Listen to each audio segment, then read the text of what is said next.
आम्ही मुली निघालो आहो पाणीपुरी खाण्यासाठी. इव्हिनिंगची वेळ आहे. मॉर्निंगलाच डिसाईड केलं होतं की आज इव्हिनिंगला आपण तिघीसुद्धा जाऊया आणि मस्त पाणीपुरी खाऊन येऊया. तसंच मी आज यांना सांगितलं की मला एक दादाकडली पाणीपुरी माहिती आहे जी खूपच टेस्टी असते आणि तुम्ही माझ्या खूपशा व्लॉगमध्ये बघितलंसुद्धा असाल की यांच्याकडली पाणीपुरी मी खूप एन्जॉय करून खात असते. म्हणून या दोघींनासुद्धा इथेच घेऊन आली. तसं तर प्रीतम नाही बोलला होता तरीसुद्धा त्याच्यासाठी 2 प्लेट पाणीपुरी पॅक करून घेतली. म्हटलं सरप्राईज करेल त्याला.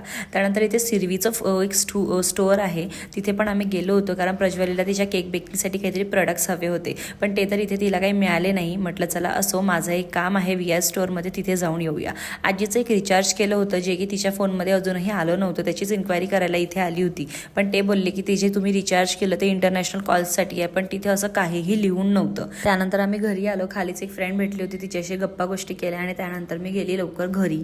कारण अवयव घरी असला की माझं सगळं मन घरातच असतं.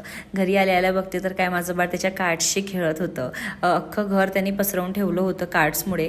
असो तो त्याचं खेळत होता, हे बघून खूप छान वाटलं. अजिबात रडला नाही, प्रीतम सांगत होता. त्यानंतर प्रीतमने आणि आजीनी पाणीपुरी मस्त एन्जॉय केली आणि आज मेन्यूमध्ये राहणार होता मसाले भात. कारण सगळ्यांचं ऑलमोस्ट अर्ध पोट भरलंच होतं पाणीपुरीमुळे. म्हणून म्हटलं की चला साधं सिंपल एक मसाले भात करूया आणि म्हणूनच इथे मसाले भात करायची तयारी सुरू केली. यात बघू शकता तुम्ही भरपूर सारे व्हेजिटेबल्स मी नेहमीच मसाले भातमध्ये घालत असते.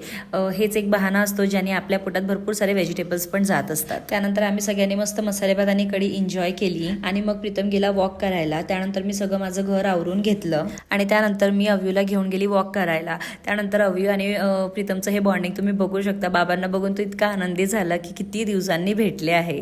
असा काहीसा होता आजचा आमचा दिवस. तुम्हाला कसा वाटला नक्की सांगा. चला भेटूया, बाय.